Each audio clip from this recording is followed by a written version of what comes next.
राम राम दोस्तों, आप सभी का स्वागत है हमारे YouTube channel MEF mothers education family पर। आइए चलते हैं। आज आपके लिए टॉपिक लाए हैं औसत एवरेज मैथ का, और इसके क्वेश्चन एसएससी हो, राजस्थान हो, ऑल इंडिया चाहे कोई सी भी भर्ती हो, उसमें इसके क्वेश्चन देखने को मिल ही जाते हैं। और अभी दिल्ली पुलिस के ड्राइवर में यहाँ से क्वेश्चन देखने को मिले हैं। लेकिन हम आज आपको औसत में, जैसे प्राकृत संख्या के वर्गों का औसत, प्राकृत संख्याओं के घनों का औसत, तो आज उनके हम आपको सूत्र बताएंगे और उनके क्वेश्चन कैसे सोल्व किए जाते हैं ये बताएंगे। आइए दोस्तों, आपको पता होगा कि प्राकृत संख्या कौन सी होती है। प्राकृत संख्या एक से लेकर एक दो इंफिनिटी, ठीक है। सम संख्या सम संख्या दो से स्टार्ट होती है। मतलब सम संख्या वो होती है जिनमें दो का भाग चला जाए, ठीक है दोस्तों। जैसे 2, 4, 6, 8 इंफिनिटी। विषम संख्या वे होती है जिनमें दो का भाग नहीं जाए। विषम संख्या जैसे 1, 3, 1 से स्टार्ट होती है विषम संख्या, ठीक है दोस्तों। विषम संख्या 1, 3, 5, 7 इंफिनिटी, ठीक है दोस्तों। अब हम पहले प्राकृत संख्या के कैसे औसत निकालते हैं, प्राकृत संख्याओं के वर्गों का औसत, प्राकृत संख्याओं के घनों का औसत, ठीक है दोस्तों। आइए चलते हैं।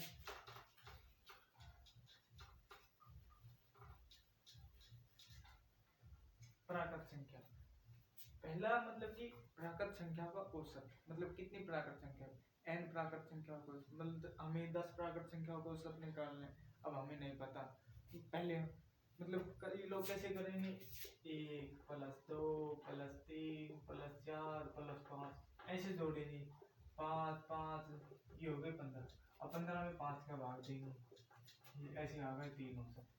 लेकिन ऐसे नहीं दोस्तों, हम आपको सिर्फ सूत्र बताएंगे और वैसे ही आपका सीधे सिर्फ एक सूत्र और उसमें वो संख्या रखो और औसत निकल जाएगा। जैसे हम निकालते हैं 10 प्राकृत संख्या औसत, 10 प्राकृत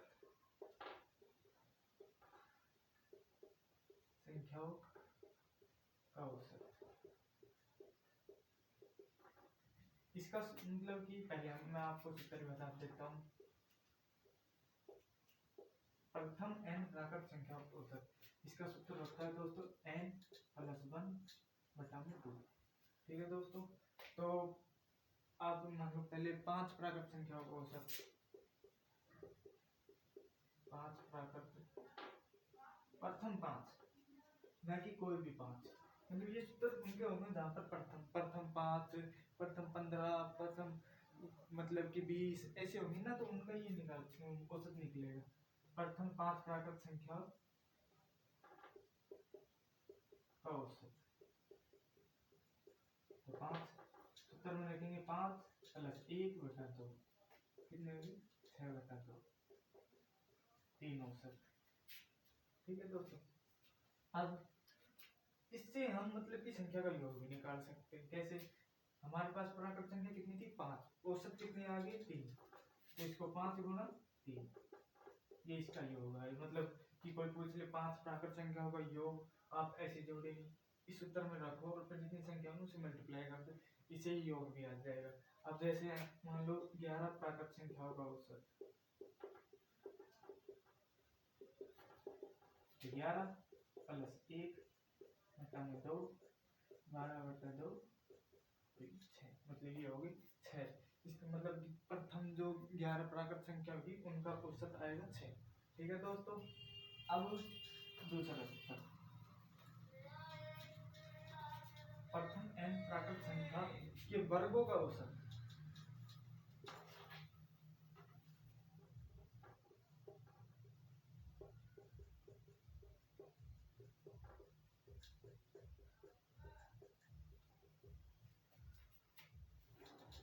n + 1 2n + 1/6, ठीक है दोस्तों।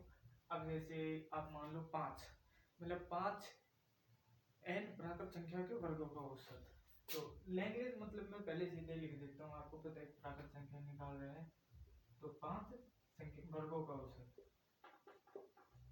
तो क्या एन, एन मतलब की वो होती है जितनी मतलब संख्याओं का औसत निकाला जाए। तो 5 प्लस 1 2 गुणा 5 प्लस 1 यानी 6 कितनी होगी 6, 5 दूनी 10 और 1 11 6 कितनी आ गई ये तो क्या ये तो सीधा सा कट गया थे। इस मतलब कि ये 5 प्राकृत संख्याओं के वर्गों का औसत कितना आ गया 11।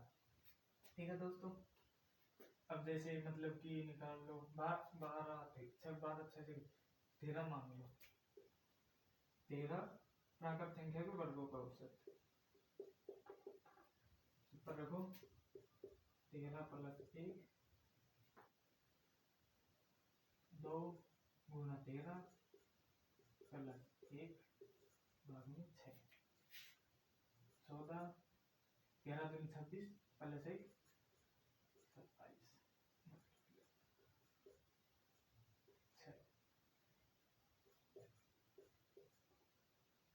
27 सात सात 49 और 7 दूनी 14 और 14 4 18 में 3 का भाग है 3 6 18 और 3 3 9 मतलब कि 13 प्राकृत संख्या के वर्गों का औसत कितना आएगा 63। ठीक है दोस्तों, अब मतलब कि 63 अब यदि न्यू पूछ ले कि 13 संख्या के वर्गों का योग में 63 गुना 13 3 3 9 3 6 18 3 और 6 1 8 मतलब कि 13 संख्या के वर्गों का योग 819 आएगा। ठीक है दोस्तों, अब मतलब कि n प्राकृत संख्या के घनों का औसत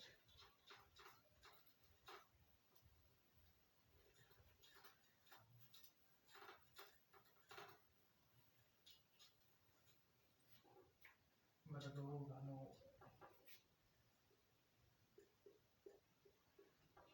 घनों कह दो क्यूब कह दो। ठीक है दोस्तों, इसका सूत्र हो जाएगा 2n प्लस 1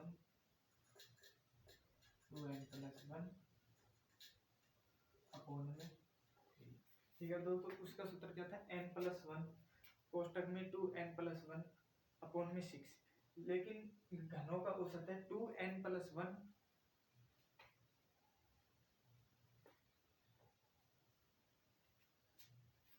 नहीं दोस्तों रुको।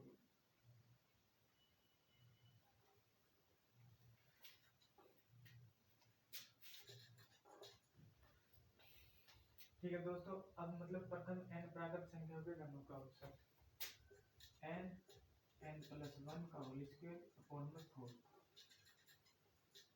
ठीक है दोस्तों, तो अब मतलब कि कोई पूछे कि प्रथम 7 प्राकृत संख्याओं का औसत मतलब कि घनों का औसत, तो प्रथम 7 तो 7 का क्या होगा 7 प्लस 1 ये कितनी हो गई 8 का स्क्वायर कितना होता है 8 बटे 64। ठीक है दोस्तों,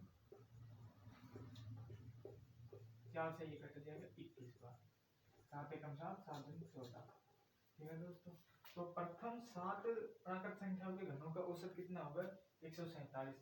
अब इसका योग करें मतलब कि पूछ ले कि प्रथम प्राकृत संख्याओं के घनों का योग कितना है, तो 7 7 49 7 28 28 और 4 32 32 और 7 10 मतलब कि प्रथम 7 प्राकृत संख्याओं के घनों का योग 1029 हो जाएगा। ठीक है दोस्तों, तो उसी प्रकार अब मतलब कि कुछ ले 9 12 12 ले लो 12 मतलब कि ये 12 हो गई n 12 प्लस 1 का होल स्क्वायर अपॉन 4 12 गुणा 13 12 प्लस 1 13 हो गई 13 का स्क्वायर कितना हो गया 169 169 4 तिया 12 9 तिया 27 6 तिया 18 और 2 20 3 और 2 5। हाँ, प्रथम 12 प्राकृत संख्या के घनों का औसत कितना होगा 507। ठीक है दोस्तों, अब उसी प्रकार प्रथम n प्राकृत संख्याओं, प्राकृत नहीं, सम संख्याओं के वर्गों का औसत। ठीक है दोस्तों, तो प्रथम n सम संख्याओं के वर्गों का औसत। ठीक है दोस्तों, इसे निकालना होगा प्रथम n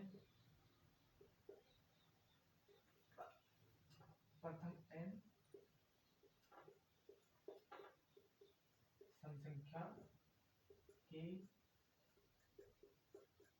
वर्गों का औसत। अब इसी प्रकार उसका भी सूत्र है, इसका सूत्र है 2n+1 अपॉन में 3। ठीक है दोस्तों, इसी सूत्र की तरह हम n सम संख्याओं के वर्गों का औसत निकालेंगे। तो इनका हो जाएगा, मतलब आप कोई पूछ ले कि n सम संख्या 3, 5, 7, 6 मान लो। ठीक है दोस्तों, 2, 6+1 2, 6+1 अपॉन में 3। 2 × 7 6 दूनी 12 प्लस 1 13, 13/3। 7 दूनी 14, 13 7 84, 84 के 2 8 दूनी 16, 168, 168 अपॉन में 3। इसको काटेंगे 5 का 18 56, मतलब कि प्रथम 6 सम संख्याओं के वर्गों का औसत कितना आ रहा है 56। अब इसी का मतलब कि योग करें तो इसको 6 से मल्टीप्लाई करेंगे। तो उसी प्रकार अब प्रथम n सम संख्याओं के घनों का औसत। ठीक है दोस्तों,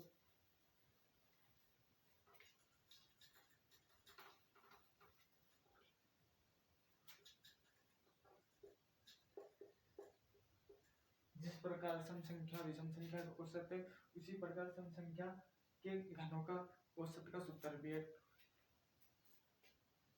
2n n+1 का स्क्वायर। ठीक है दोस्तों, तो अब इसका मतलब कि अब निकालेंगे, पूछ ले 15 निकाल लो, 15 16 19 निकाल लो, क्योंकि छोटी छोटी संख्या दी है तो आप सोचते हैं बड़ी संख्या 19 मान लो कि 90 +1 का होल स्क्वायर। मल्टीप्लाई करेंगे 19 दूनी 38, 19 + 1 20, 20 का होल स्क्वायर 438। इसको मल्टीप्लाई करेंगे 832, तो 4 के 12, 12 15।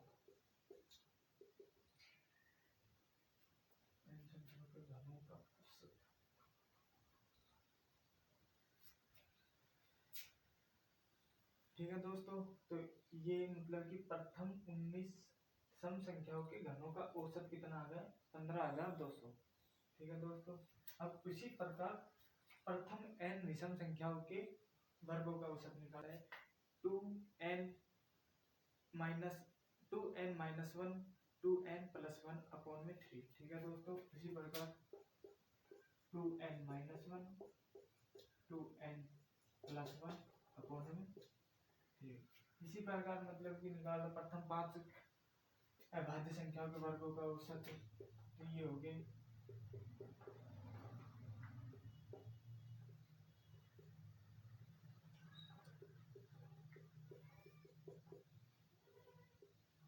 तो 5 दूनी 10 -1 9, 5 दूनी 10 + 1 11 अपॉन में 3।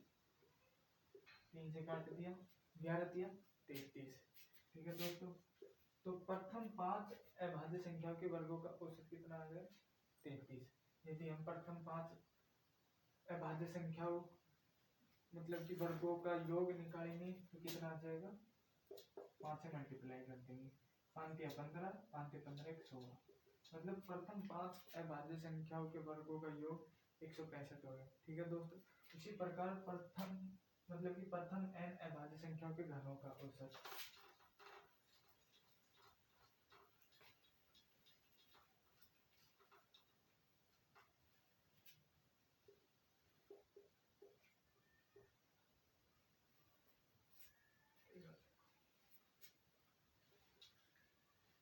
जिस प्रकार पहले के सूत्र थे उसी प्रकार उसका भी सूत्र हो जाएगा 2n² - 1। ठीक है दोस्तों, तो प्रथम 5 अभाज्य संख्याओं के घनों का औसत 2n² - 1। 5 का स्क्वायर 25, 25 दूनी 50 -1 49, कितना हो गया 98। तो प्रथम 5 अभाज्य संख्याओं के घनों का योग कितना हो गया 98। ठीक है, प्रथम 5 अभाज्य संख्या कौन कौन सी होगी 1 3 5 7 9। ठीक है दोस्तों, इनका स्क्वायर निकालेंगे फिर उसमें 5 का भाग देंगे तो हमारे पास कितना निकल जाएगा 98। ठीक है दोस्तों, अब मैं आपको एक और चीज बताता हूँ।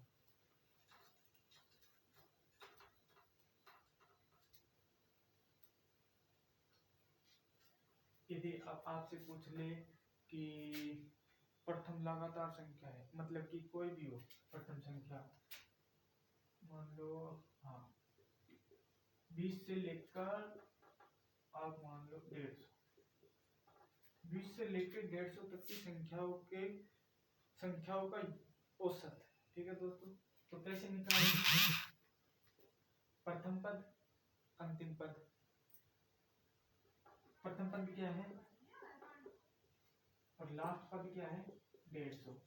इसका सूत्र क्या होता है, तो पहले तो 150 तक है, इसमें से 20 घटाओ, हमारे पास मतलब कि संख्या भी तो पता होना चाहिए ना कि कितनी है। तो 150 में से 20 जाएंगे तो 130। तो अपने पास संख्या कितनी आ गई 130 अपने पास पद है। तो इसका सूत्र होता है n/2 प्रथम पद प्लस प्रथम पद प्लस में अंतिम पद लास्ट पद। ठीक है, चाहे इसको ये कर लो चाहे इसके भाग में ये लगा दो, ये n से n कट जाएगा। तो प्रथम पद अपने पास क्या है 20। सीरियल वाइज से समझाता हूँ, मतलब कि फिर वो उठ जाएगा। फिर मैं आपको प्रथम पद क्या है 20, लास्ट पद क्या है 150,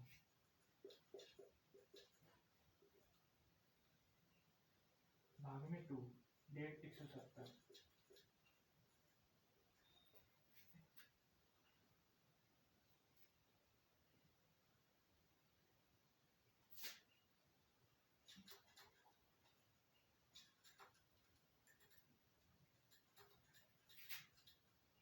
देखिए दोस्तों, इसका सूत्र होता है n/2 a प्लस में n।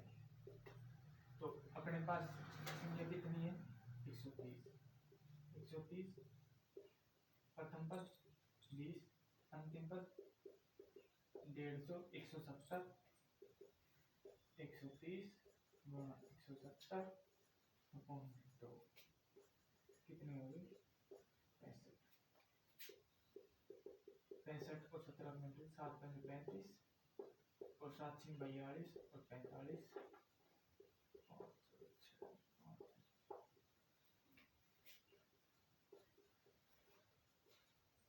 तो 20 से लेकर 150 तक की संख्याओं का योग कितना हो गया 1150। और अब ये संख्या कितनी, अब अपने पास इसका औसत निकल रहा है तो इसमें 130 का भाग देंगे, इसमें 130 का भाग दे लेना, जो आए ना वो इसका औसत होगा। ठीक है दोस्तों, यदि आपको हमारी वीडियो अच्छी लगी हो तो लाइक करें, कमेंट करें, सब्सक्राइब करें। धन्यवाद दोस्तों।